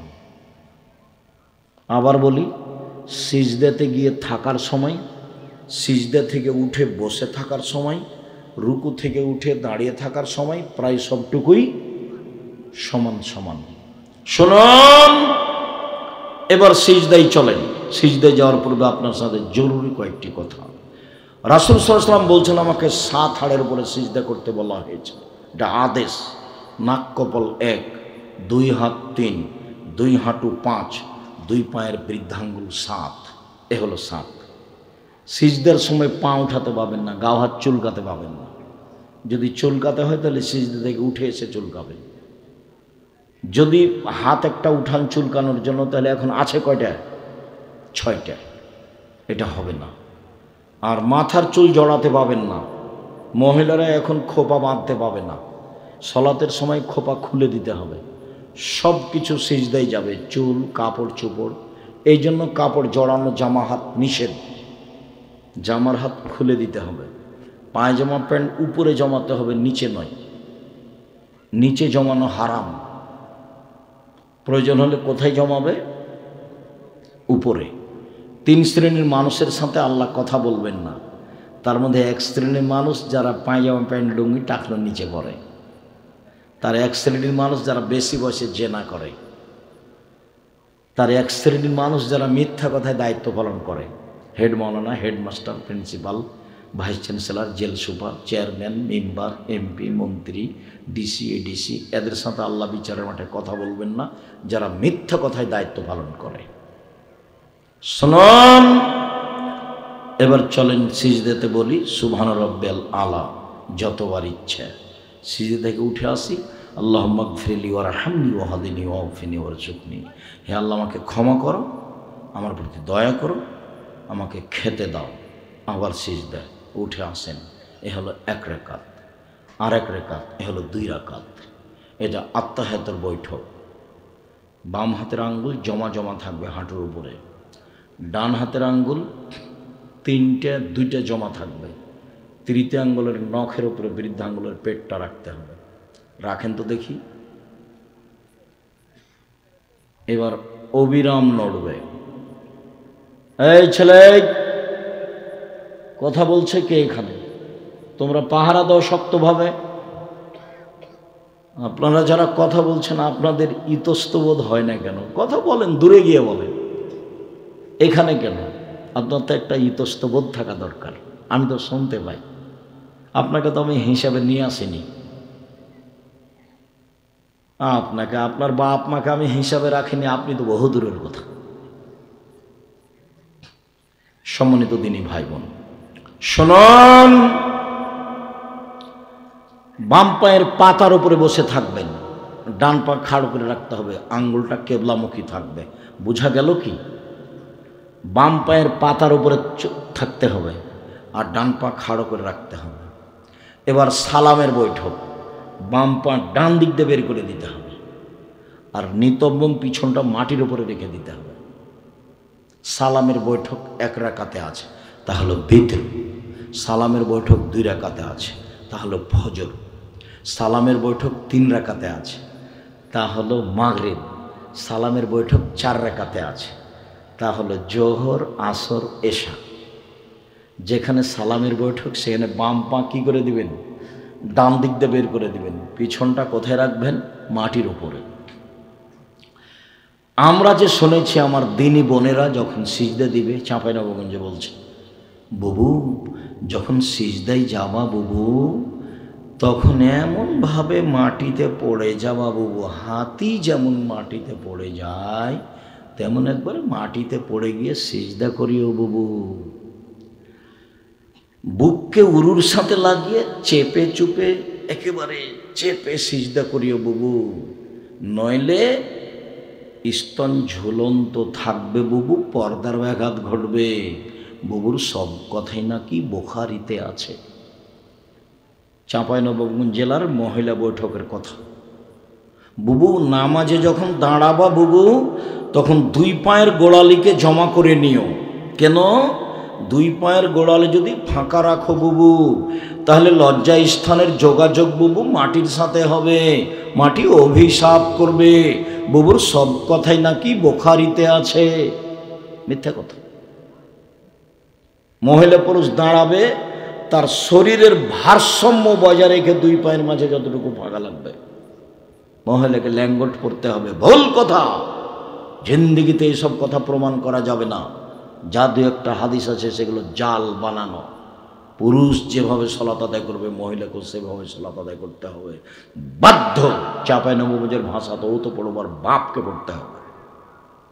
রাসূলের যা পুরুষের যা নারীরও তাই। এতটুক যে নারী ইমাম সামনে যেতে পাবে না, লাইনেই থাকবে।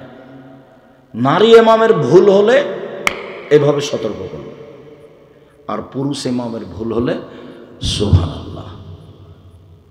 এছাড়া কোনো পার্থক্য নেই। জোর করে ধর্ম মেনে কোনো লাভ নেই। আর নিজেকে একটা কিছু খাড়ো করে মনে করবেন কিছু, এটা নয়, ভুল হিসাব। সম্মানিত দিনী ভাই বোন, আত্তাহিয়াতু লিল্লাহি ওয়াসসালাওয়াতু ওয়াত-তাইয়্যিবাতু ওয়াসসালামু আলাইকা আইয়ুহান নাবিয়্যু ওয়া রাহমাতুল্লাহ, আশহাদু আল্লা ইলাহা ইল্লাল্লাহ ওয়া আশহাদু আন্না মুহাম্মাদার রাসূলুল্লাহ। দুরূদ, দুআয়ে মাশুরা। আল্লাহুম্মা ইন্নী যালামতু নাফসি যুলমান কাসীরা ফাগফিরলি মাগফিরাতাম মিন ইনদিকা ওয়ারহামনি ইন্নাকা আনতাল গাফুরুর রহিম। তুমি আল্লাহ ক্ষমা করো, তোমার কাছে ক্ষমা চাচ্ছি, তুমি আমার প্রতি দয়া করো। তুমি ক্ষমা না করলে, তুমি দয়া না করলে কে আমাকে ক্ষমা করবে? আল্লাহুম্মা ইন্নী আউযু বিকা মিন আযাবি জাহান্নাম, তোমার কাছে জাহান্নামের শাস্তি থেকে বাঁচতে চাচ্ছি। ওয়াউযু বিকা মিন আযাবিল কবর, তোমার কাছে কবরের শাস্তি থেকে বাঁচতে চাচ্ছি। ওয়াউযু বিকা মিন ফিতনাতিল মাসীহিদ দাজ্জাল, তোমার কাছে দাজ্জালের ফিতনা থেকে বাঁচতে চাচ্ছি। ওয়াউযু বিকা মিনাল মাহইয়া ওয়াল মামাত, তোমার কাছে বাঁচতে চাচ্ছি ইহকালের বিপদ, পরকালের বিপদ। আল্লাহুম্মা আউযু বিকা মিনাল মাকসামি ওয়াল মাগরাম, তুমি আমাকে রক্ষা করো বড় পাপ হতে, ঋণ কর্য হতে। তুমি আমাকে বাঁচাও বড় পাপ হতে, ঋণ কর্য হতে। ব্যাংকে লোন নিয়ে ব্যবসা করতে আমি রাজি নই।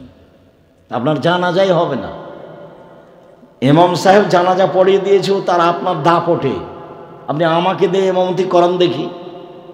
কালকে বললেন আব্দুর রাজ্জাক সাহেব, আমার ব্যাংকে 50,000 টাকা, 5 লাখ টাকা, 50 টাকা লোন আছে, আপনার প্রতিষ্ঠানে আমি 5 কোটি টাকা দেব, আপনি আমার জানাজা পড়িয়ে দিয়ে। দেখি আপনার কেমনে সাহস হয়। মহল্লা সাহেব পেয়েছেন আপনি, এসে বলছে যে হুজুর আমার বাপের 3 ওয়াক্ত নামাজ কাজা হয়েছে। আচ্ছা আচ্ছা, ঠিক আছে ঠিক আছে। 1 ওয়াক্ত সমান 500, 2 ওয়াক্ত সমান 1000, 3 ওয়াক্তে 1500, 1,500 টাকা দাও, কাফারা হয়ে যাবে, আমি জানাজা করে দিচ্ছি। নামাজের কাফারা নেই, ভুল হিসাব। উমরি কাজা নেই। বলছে যে ছোটকালে কত নামাজে ছুটেছে। একজন বড় ডাক্তার আসরের পরে, মাগরিবের পরে সালাত আদায় করছে। আমি তার কাছে গেছি চিকিৎসার ব্যাপারে, তো অনেক সালাত আদায় করছে। বলছি ভাইজান কি করছিলেন? তখন বলছেন আর বলেন না, ছাত্র জীবনে অনেক নামাজ ছুটে গেছে তো সেই জন্য উমরি কাজা করছি। ইন্না লিল্লাহি ওয়া ইন্না ইলাইহি রাজিউন।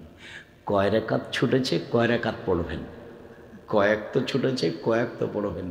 ধর্ম কি পাগল হয়ে গেছে? ধর্ম কি রাজশাহী চাঁপাইনবাবগঞ্জের লাড্ডু?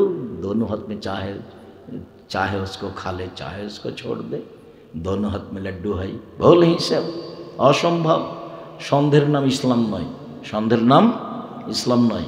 1 গ্লাস পানি পান করলে কয়টা বিধান লাগে? 5টা। আপনি নামাজ পড়বেন এমনি হয়ে গেল, অত সহজ ধর্ম? ভুল হিসাব। তওবা করেন যা করেছেন তার জন্য। সালাত ছুটে গেছে, নামাজ ছুটে গেছে, আল্লাহকে বলেন আল্লাহ আমার ভুল হয়ে গেছে, আস্তাগফিরুল্লাহ ওয়া আতুবু ইলাইহি, তোমার কাছে ক্ষমা ভিক্ষা চাই, তোমার কাছে ফিরে যেতে চাই। সবচেয়ে ভালো পথ ক্ষমা চাও। ইবলিস বলছে, আল্লাহর সামনে এসেছে ইবলিস, তখন আল্লাহ বলছেন এই ইবলিস আদমকে মেনে নিলি না কেন? ও তো মাটির তৈরি, আমি আগুনের তৈরি, তাকে আমি কেমনে মানতে পারি? তখন আল্লাহ বলছেন সর সর সর, এখান থেকে সরে যা, এখান থেকে সরে যা। তখন ইবলিস বলছেন ঠিক আছে আমি চলে যাব, আমার একটা কথা শোনেন। কি কথা? কিয়ামত পর্যন্ত বেঁচে থাকতে দিতে হবে। ঠিক আছে, একটা সময় পর্যন্ত সুযোগ দিলাম, যা বেঁচে থাক, সময় দিলাম। যেমন সুযোগ পেয়েছে তেমন ইবলিস বলছে, দেখেন তার বলার ঢং কেমন, দেখেন তার বলার ঢং কেমন। ইবলিস বলছে রব্বি, এ দেখেন হে আমার প্রতিপালক। কে বলছে এভাবে? ইবলিস বলছে রব্বি, হে আমার প্রতিপালক, ও ইজ্জাতে, তোমার সম্মানের কসম, আমার একটা কথা শোনো। লাউবিয়াল ইনসানা মাদামা তারহুম ফি আসাদিহিম, আদমের ছেলেমেয়ের দেহে যতদিন শ্বাস আছে ওকে আমি পাপী করব করব করব, আমি একাই জাহান্নামে যাব না। আদমের ছেলে মেয়ে কেমনে জান্নাতে যায় তা আমি দেখে ছেড়ে দেব। জান্নাতে যাবে মানে আমি জাহান্নামে যাব আর ও জান্নাতে যাবে? পৃথিবীতে সবচেয়ে বেশি রিস্কের উপরে আছে কে বলেন তো? ইবলিস। সবচেয়ে রিক্সের উপরে কে আছে? ইবলিস।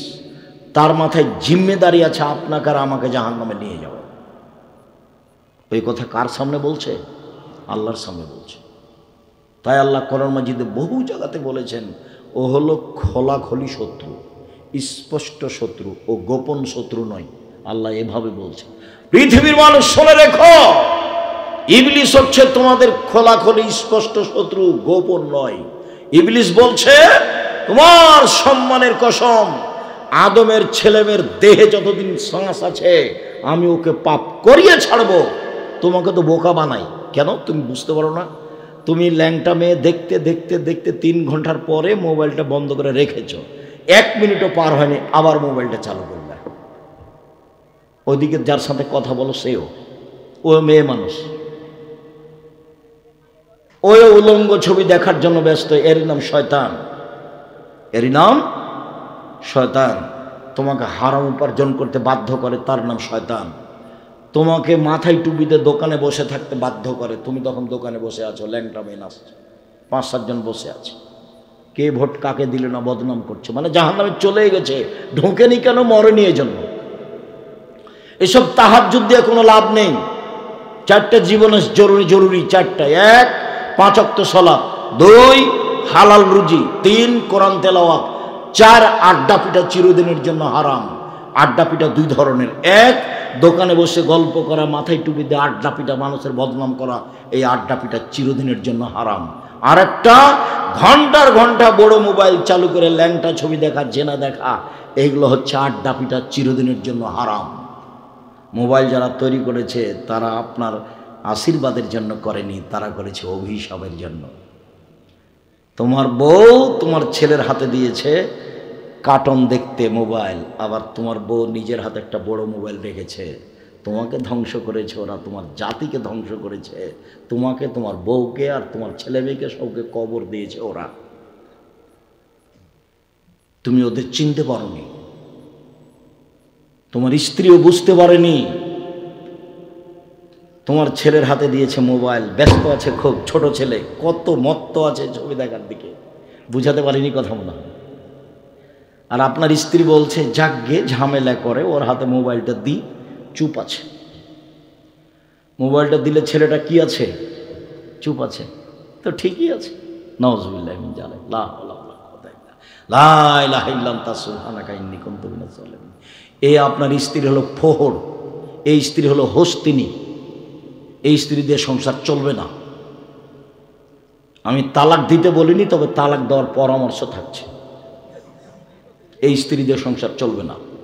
যে স্ত্রী ছেলে মেয়েকে লালন পালন করবে বাঘের মতো, দাঁত ভেঙে দেবো যদি মোবাইলের কথা বলিস। তাহলে আপনার স্ত্রীর হাতে মোবাইল থাকবে না, আপনার স্ত্রীর হাতে থাকবে বাটাম মোবাইল একটা। জামিয়া সালাফিয়া চলে, প্রতি মাসে 40 লাখ টাকা বেতন লাগে। আমার হাতে একটা বাটাম মোবাইল আছে, তবু আমি বের করতে পারি না কিছু, রিং হলে অন করতে পারি। এইটা দিয়ে জামিয়া সালাফিয়া চলে, প্রতি মাসে 40 লাখ টাকা বেতন লাগে, 5000-এর বেশি ছেলে মেয়ে আছে, এদিই চলে। আর আপনার স্ত্রী কি করে? বড় মোবাইল তার হাতে, কি করে? কিছুই করে না।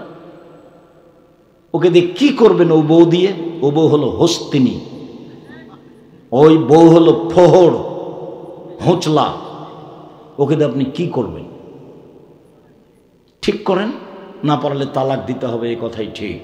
শুনুন, শয়তান বলছে আদমের ছেলে মেয়ে জান্নাতে কিভাবে যায় তা আমি দেখে ছেড়ে দেবো। এ কথা কে বলছে? ইবলিস বলছে।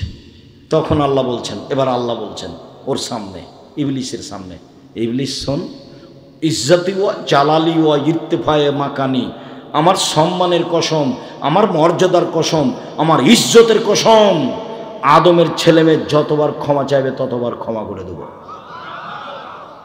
কিন্তু বললেন না আল্লাহ যে তুই কিছু করতে পারবি না, যা যা, কিছু করতে পারবি না, এই কথা বললেন না। বললেন যে আচ্ছা ঠিক আছে তুই যা, আদমের ছেলে মেয়ে আমাকে যতবার বলবে ভুল হয়েছে ততবার আমি কি করব?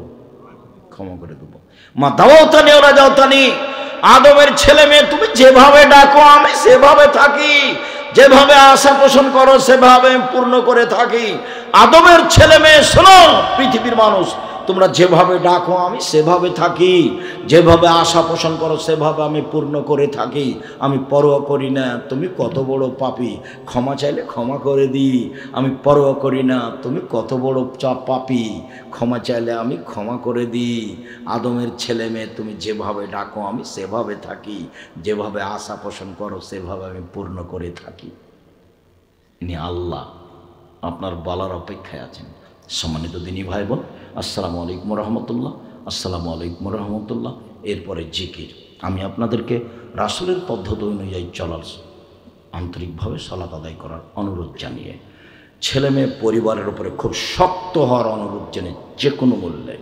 মা মানে ছেলে মেয়েকে বিদ্যা শিখাবে, মা মানে ছেলে মেয়েকে শিষ্টাচার শিখাবে, মা মানে ছেলে মেয়েকে সাজগোজ পরিপাটি করে রাখবে, মা মানে ছেলে মেয়ের উপরে পাহারা দিবে। মা কি করবে? পাহারা দিবে। মায়ের কাজ কি? পাহারা দেওয়া।